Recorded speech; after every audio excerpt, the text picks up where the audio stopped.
세계인설 등 다양한 설이 있지만 14기의 드디어 암지의 정체가 밝혀졌습니다. 알고 보니 개를 키우는 평범한 가정이었죠. 암지개가 새끼를 다 나눠드린다는 푯말이 붙어있었고 플레이트 강아지를 받아 키울 생각이 신나 있었습니다. 그런데 후기가 받아온 건 의자? 강아지가 아니라 의자를 나눠준다는 거였는데요. 실망해서 방에 들어와서 창밖으로 대화를 들어보니 새끼를 따로 보낼 수가 없어서 거짓말을 친 거죠. 그래 얘들아, 그 집에 있길 잘했다. 할머니가 후기 이름 알고 있더니 평소에도 소문이 있던 걸로 음. 부정됩니다. 모습이 착각할 수도 있겠네요.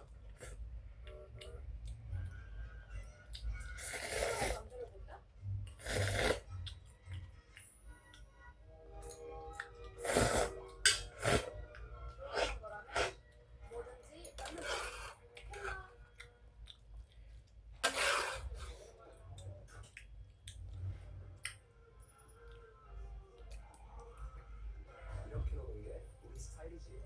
나이스. 형님마을의 공식 부르주와 철수와 같은 만고 음. 스네이크에서 주로 재력을 담당했죠. 수지가 등장하기 전까지만요. 롯데급 먼치킨 다이아스족 수지의 등장 이후에는 철수 등장을 계속하고 들어왔습니다. 수지가 얼마나 등장하면요. 짱구네지 크기가 2년간만에 있고요.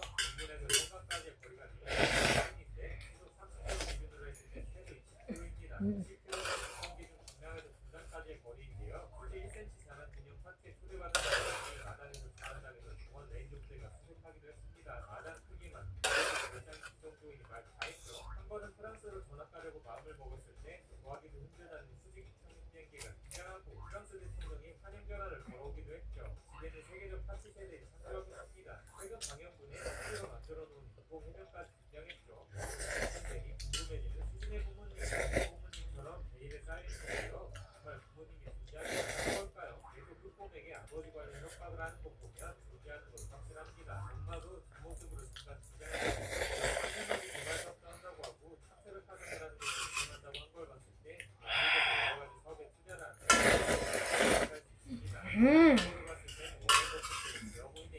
실적 팍팍 묵박하고 못 말려 언젠가 수지 부모님에 관한 이야기가 재밌네요. 이렇게 산산대로의 금수저인 철수가 있었으니 바로 결국 끝판왕 다이아스가 수지의 등장입니다. 원래 금수저부터 내년은 비싼 물건을 뽐내거나 자랑하는 건방진 부자식 노리는 컨셉이었는데 별장만 3천억 원 수지 앞에서는 또르르. 하지만 포지션 뺏긴 게 다행인 게 초반부에는 성격 때문인지 인기가 별로 없었습니다. 철수 알아보세요. 철수의 포지션은 해바라기와 버전 치카 아니면 버전 정도였죠. 그렇다 보니 제작진 측에서는 분위기 전환을 위해 짱아를 킬시키면서 네임드 캐릭터 중 희생양으로 철수를 하차시키려 했습니다. 이 시기를 짱아를 시작해서 짱아 태어난 시점으로 짱아를 쓰는 것으로 시작해서 전 연령 애니를 바꾸고 짱구 포함 많은 캐릭터의 성격도 바뀌었습니다. 도쿄의 문화반 선생님, 영양사 선생님 등 다양한 캐릭터들이 세계선에서 사라지고 짱구 선생님 등 새로운 캐릭터들이 등장했는데 성격에 같이 사라졌던 거죠. 이게 바로 짱구 감독 탑5에서도 소개한 전설의 에피소드 철수와 이별의 편. 아빠의 장기 출장으로 인해 미국 뉴욕으로 떠나는 설정으로 이 에피소드를 끝으로 하차하는 계획이었습니다. 그리고 그 이후로 새로운 멤버를 영입하려 했다고 하죠. 하지만 제작진이 마음을 바꿔 아버지 출장이 취소되고 유치원으로 다시 복귀하는 걸로 철수 계획은 무산되었다고 합니다. 제작진의 한수인 그때부터 부잣집 과장님에서 성격이 조금씩 바뀌더니 긴장으로 부잣집 타이틀 기대를 하기 쉽습니다. 대중적 폭력 처음에 매일가는 모든 세계로 바뀌면서 이 계획에 대한 투자를 담당하게 됩니다. 음. 아이 같은 변명의 팬들을 마구 끌어모으는데요. 여기에 짱구와 짱구가 등장하면서 자체로 다르게 합니다. 이 점은 짱철 커플을 못 볼 뻔했다니 다행이네요.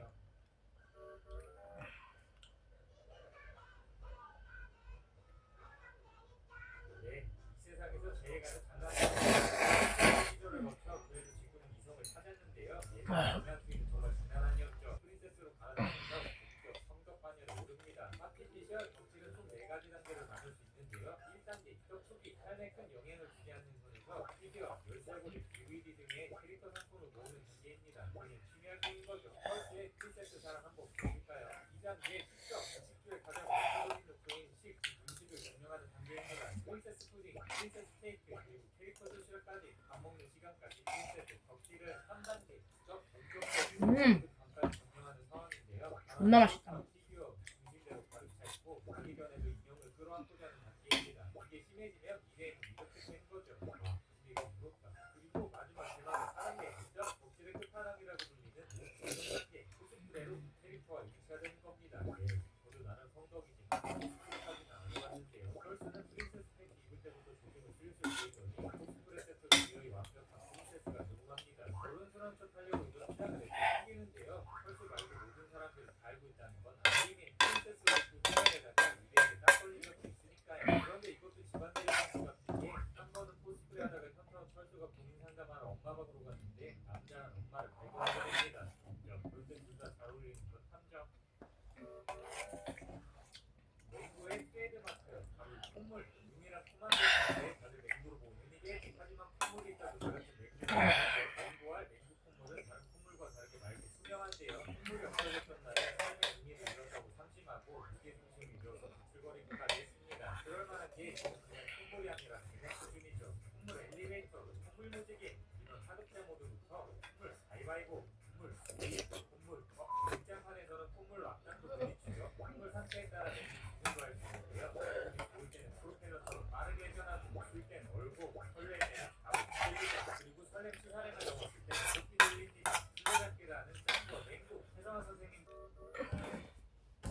이 정도도 잘하긴 하지만 승리가 가장 잘하는 건 만화 그리기이죠. 평소에도 만화 그리기 아니라 고등학교 편에서는 만화 연구에 들어와서 열심히 만화 공부를 하는 분이 장래희망이 조소를 부리는 대형 만화가이기도 합니다. 과연 꿈은 이뤘을까요? 폭풍을 부르는 나의 극장판에서 꿈의 미래가 공개됐죠. 현실은 허리도 알바생 만화가가 되긴 했지만 현재 3주 만에 잘리고 편의점에서 아르바이트를 하고 있는 모습이 나오는데요. 컨셉도 바뀌어서 이제 욕을 달고 삽니다.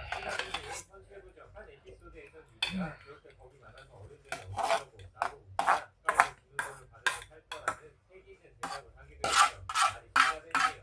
누구보다 충격적인 건 아내가 유리라는 거. 물론 평행세계 미래인데다가 분석풍속의 물거품이 되긴 했지만요. 부부로 나오는 설정이 많아서 거의 90부부나 다름없는데요. 유리와의 결혼서를 발매하는 입장도 많습니다. 여장도 자주 하고 또 남자랑 자주 엮이죠. 예를 들면 짱구. 한 번은 길 가다 산책하는 아이를 홀딱 가리는데요. 펄스 맹구 짱구의 고부를 용기 내서 쪽지를 전달했는데 이름이 박동훈 남자아이였죠. 평소에 여장도 좋아하는 꿈이 뭐? 일과의 가장 큰 피해자 정민말 방법은 샌드백 토끼를 겁니다. 앞장기의 샌들 유리 과거에 피하는 것을 못했는데요. 원래는 이방인 진이라는 이름의 토끼였죠. 그러던 어느 날 중남 가게에서 샌드백 토끼를 발견합니다. 이 녀석의 가격은 35,000원. 하지만 그 값으로 치르기에 너무 큰 고통을 겪었죠. 과거엔 유리 엄마한테만 뒤지게 맞던 이 토끼 유리 흑화 후엔 모녀에게 싼으로 맞습니다. 그래도 다행인 건 친구들이 다양한데요. 호락꺾기용, 사자구치기용, 배움꺾기용, 남바용, 울트라 타이거, 백브레이크용, 스플렉용, 그리고 그날따라 기술용, 신경 긴백과 치는 몇 개 섞이게 합니다. 워낙 많은 사주시다 보니 인형 회사의 BRP라고 하죠. 이 회사에서는 유명 인사에게요 많이 쓰지만 상품성을 독특하게 써내기 때문에 끝.